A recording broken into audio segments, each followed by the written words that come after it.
Kamusta Pisces? Welcome to Like a Tarot. Alamin natin kung anong energy ang ipapakita para sa mga Pisces. Para sa mga bagong viewers, ang reading na ito ay timeless reading, general reading at guide po lamang, kaya hindi po magre-resonate sa lahat. Kunin mo lang yung akma sa sitwasyon mo at kung kailan mo ito napanood, yon ang start ng 1 week reading para sa iyo. Ikaw na bahala magpalit kung si person mo ito o ikaw. Dalawang cards lang ang kailangan natin para sa mystical cards. Pinapakita ng card na ito na authenticity, na magtiwala ka rin sa sarili mo patungkol sa fashion o kaya yung pagiging creative. Sa negosyo mo man, sa trabaho mo or sa sarili. Positive itong card na ito kaya dagdagan mo yung kulay ng buhay mo.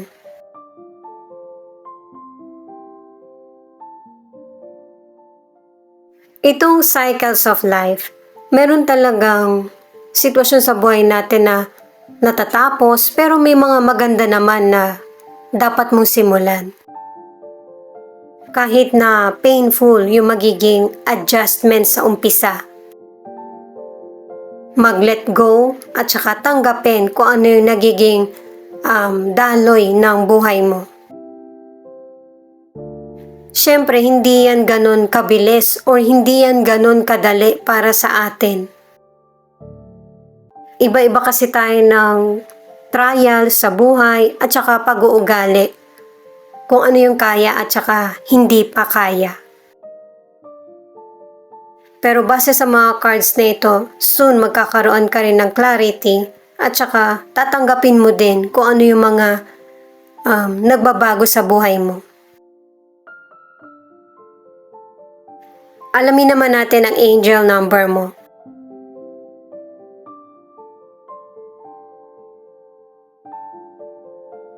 Affirm, your next chapter is going to be amazing.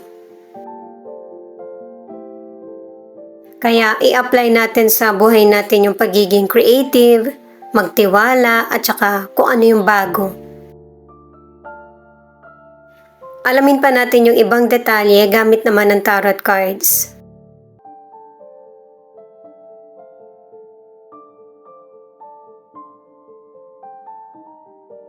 Page of Cups, Six of Pentacles, Knight of Pentacles. Base sa mga cards na ito, ipinapakita mo sa pisikal na strong ka yung character mo.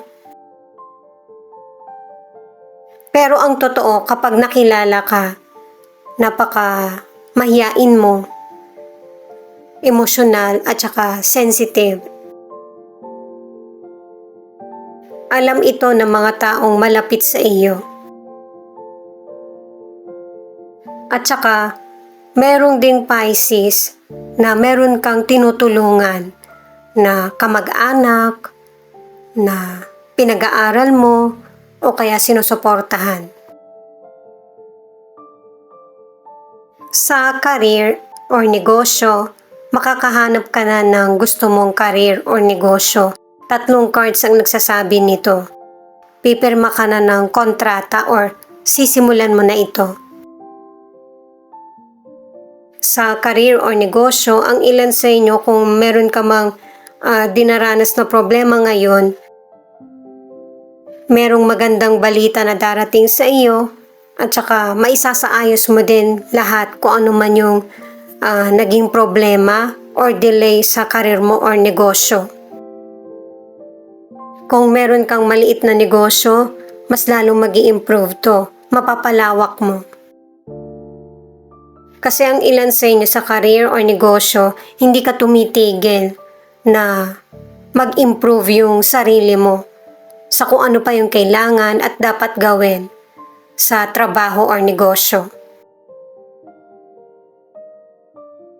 Para naman sa ilang single, mas nakaka-attract ka ng mas bata ang edad sa iyo na potential person.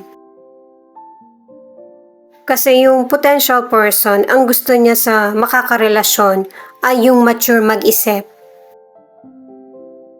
At saka itong person na ito ay makikilala mo hindi sa mga lugar na pinupuntahan mo o sa taong kilala.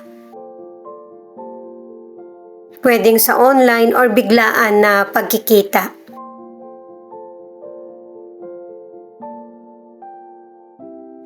Itong the judgment in reverse, ang ibig sabihin ay dahil sa busy na buhay, yung pang-araw-araw mo sa career o kaya negosyo, yung pagkakaroon ng pahinga ay hindi naman kabawasan sa iyo.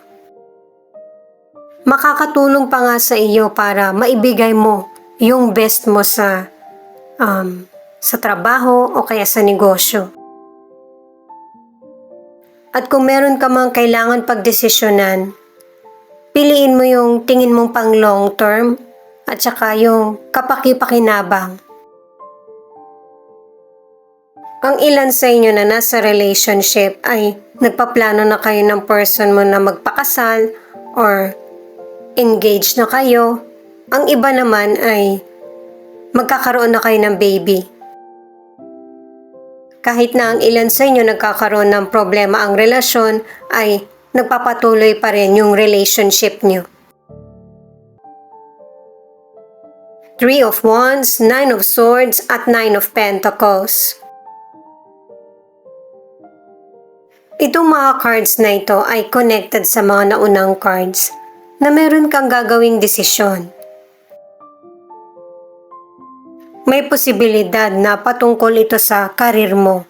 Kung mag-a-abroad ka ba or babalik ka sa ibang bansa. Kasi pinapakita sa cards na ito na hindi malakas yung loob mo o kaya hindi ka ready na magpunta ng ibang lugar or ibang bansa. Pero umpisa lang itong ganitong pakiramdam kasi may magandang dulot ito sa iyo. Pero ito yung magiging daan para magkaroon ng katuparan yung mga pangarap mo at saka maging stable yung financial na gusto mong magkaroon. Sa financial, nakatatlong cards ka na maganda yung magiging takbo ng financial mo. Pwedeng nasa ibang lugar ka na or ibang bansa, napapansin mo na yung kita mo. Kumikita ka nga pero nagiging sunod-sunod naman yung problems. Hindi ka tuloy makaipon. Pero dahil nga sa kumikita ka, mababalanse mo pa rin ito. Kailangan mong balansehin kung ano yung mga dapat gastusin at saka kung ano yung dapat mong itabi. Para maipagpapatuloy mo yung mga magandang nangyayari sa buhay mo or kita. At saka hanggat maaari ay umiwas sa sugal. Nasasayang yung financial mo. Walang milagro doon. Para sa ilang single, nakadalawang cards ka na kailangan mo ding magpahinga para makilala mo yung susunod na makakarelasyon mo. Yung magkaroon ka ng time sa personal mong buhay. Magkakaroon ka ng pangmatagalan na relasyon. Itong 9 of Wands, kahit na marami kang mahirap na sitwasyon na pinagdaanan or pinagdaraanan, hindi ka pa rin nag-give up. Mas lalo pa nga lumalawak yung kaalaman mo sa mga iba't ibang experience na nangyayari sa iyo. At ito yung card na nagsasabing magiging pabor sa iyo yung kapalaran pagkatapos ng mahabang panahon ng paghihintay. Para sa ilan na nasa relationship, nakadalawang cards ka na meron kang napapansin na kakulangan or problema sa relationship niyo ng person mo. At kailangan mo itong i-open sa kanya para hindi na ito gumula sa isip mo. At nang pareho niyong matugunan ng person mo kung ano yung kakulangan sa relasyon. Six of Cups in reverse, the Wheel of Fortune in reverse, Three of Swords. Itong mga cards na ito ang nagsasabi, pwedeng ikaw ito o yung person mo na meron siyang trauma sa nakaraan. Kaya meron siyang takot at saka nahihirapang mag-move on. Hindi makikita sa personalidad ng person na ito kasi magaling siyang magtago, pero sa mga taong nakakilala sa kanya, alam kung ano yung pinagdaanan niya. Napapansin mo sa person mo na meron kang kailangan malaman. Na sa tuwing maaalala ng person na ito, hindi niya maiwasan na maluha or malungkot. Ang ilan sa inyo sa kalusugan, posibleng nagkaroon ka ng child abuse, issue sa nakaraan. Ang iba naman, meron kang sakit na binaliwala mo. Kasi ang buong akala mo, hindi naman ito magiging malaking issue sa kalusugan mo. Ang ilan sa inyo nagkaroon ng illness na kailangan operahan. Nakatatlong cards ka na. Iwasan din na ma-stress or mag-isip ng mga negatibo kasi makakaapekto ito sa puso mo. Para sa mga single or nasa relationship, ang ilan sa inyo, ito yung time na haharapin mo na kung ano yung mga bagay na gusto mong malaman or kinakatakot mo. At ang advice ng mga cards, kung meron desisyon na nahihirapan kang isipin or problems na kinakaharap, huwag mo tong solohin. Sabihin mo sa family mo or person na mapagkakatiwalaan mo. Suriin mong maigi yung priorities mo sa buhay para mareresolbahan mo ng paunti-unti yung situation na pinagdaraanan. Merong ilang single na nadidisappoint ka lang kapag nakikilala mo ng tuluyan yung potential person. Itong Four of Wands, ang ibig sabihin, marami kang blessings na matatanggap. Yung blessings na hindi mo inaasahan, yun yung darating. Paalala din itong card na ito na huwag kang matakot sa kung ano yung nangyayari sa buhay mo. May mga trials man na dumarating sa buhay mo, marami namang i-offer ang universe para sa kasagutan or solusyon sa mga problems mo. Ang ilan na nasa relationship, ang naging problema nyo ng person mo ay yung personal problem ng person mo mismo. Na inililihim niya sa iyo, kaya yung relasyon nyo ay nagkakaroon ng problema. Malakas din yung kutob mo eh.